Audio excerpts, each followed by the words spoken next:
अयोध्या की राम मंदिर चढ़ावा चोरी मामले में एक और बड़ा खुलासा हुआ है। खुलासा ये कि आरोपी अविनाश के बक्से से नकदी मिली है। बड़ी खबर है, योग केंद्र में काला बैग रखा था। छापेमारी के दौरान ये बरामद हुआ और सबसे बड़ी रकम बरामद हुई है। ट्रस्ट की सूचना पर ही टीम यहां पर पहुंची।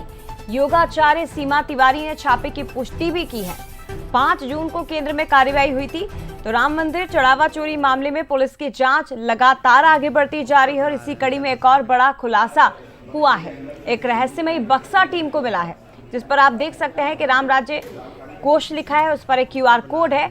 यानी कि अगर इसे स्कैन करेंगे तो सीधे इसकी राशि आरोपी अविनाश शुक्ल के अकाउंट में जाएगी, ऐसा बताया जा रहा है। तो यहां से लाखों रुपए पुलिस पहले भी बरामद कर चुकी है। यहाँ से उनका कोई रिश्ता नहीं था। अभिषेक जो अविनाश का भाई है, वो यहाँ गुरुजी के समय से ही रहता था। गुरुजी ने उसको रखा था यहाँ पे। वो गुरुजी की सेवा करता था और आध्यात्म से जुड़ा हुआ था। गीता वगैरह उसको बहुत अच्छी आती थी, योग भी करता था वो, और बहुत अच्छी जानकारी थी। और यहाँ रहकर फिर उसने मेहनत की, पढ़ाई की, कई चीजों की तैयारी की। उसके बाद उसको प्राइमरी में नौकरी मिल गई।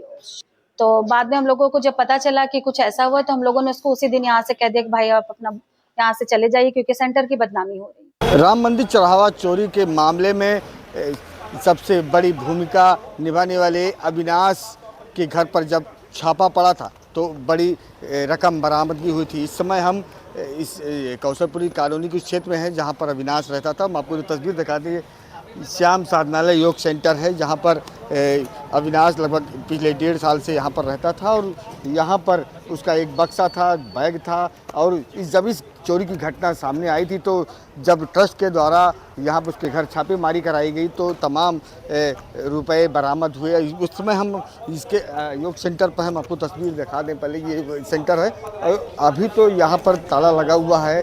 जो यहाँ पर रहने वाले लोग तो वो ताला लगा के जा चुके हैं। अयोध्या सतवास, बंसल न्यूज के लिए।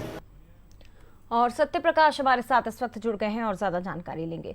सत्य प्रकाश, इस मामले की जांच जैसे जैसे आगे बढ़ रही है, नए नए खुलासे हो रहे हैं।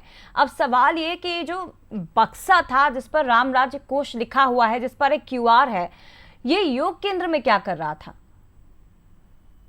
जी हाँ, बिल्कुल सही। अगर देखा जाए तो इस बात का जो है तफ्तीश की जा रही है। पुलिस लगातार उन तमाम सबूतों पर जो है तस्दीक कर रही है। अब आज जिस प्रकार से यह मामला सामने खुल के आया कि अविनाश के घर पे एक बक्सा बरामद हुआ, इसके साथ ही हम आपको बता दें कि जो इस चढ़ावा चोरी के मामले में लवकुश है या अन्य लोग हैं, उनके घर पर भी आज छापेमारी की गई है। और कहीं ना कहीं इस छापे को लेकर लगातार जो कार्रवाई है वो आगे बढ़ रहा है।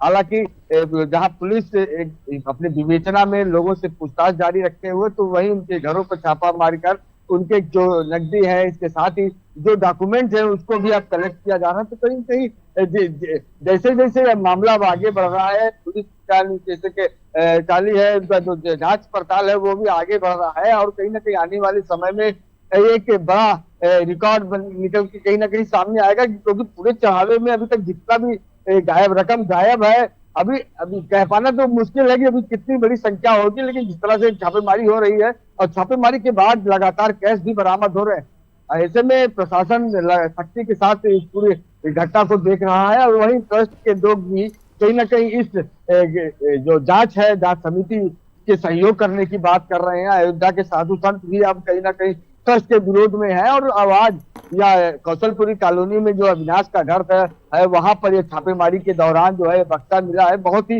अहम माना गया है, क्योंकि यह बक्सा एक बहुत बड़े सबूत के तौर पर देखा गया है। क्योंकि इस बक्से में राम राज्य और कोष लिखा हुआ, साथ ही QR कोड लगा हुआ है। इस बक्से की लेकर काफी तफ्तीश की जा रही है। यहाँ पर कौन कौन लोग आते थे, इस बक्से को कब किस स्थान पर लाया गया, इसको लेकर तमाम CCTV भी खंगाले जा रहे हैं। जी, बहुत धन्यवाद आपका तमाम जानकारी तक पहुंचाने के लिए।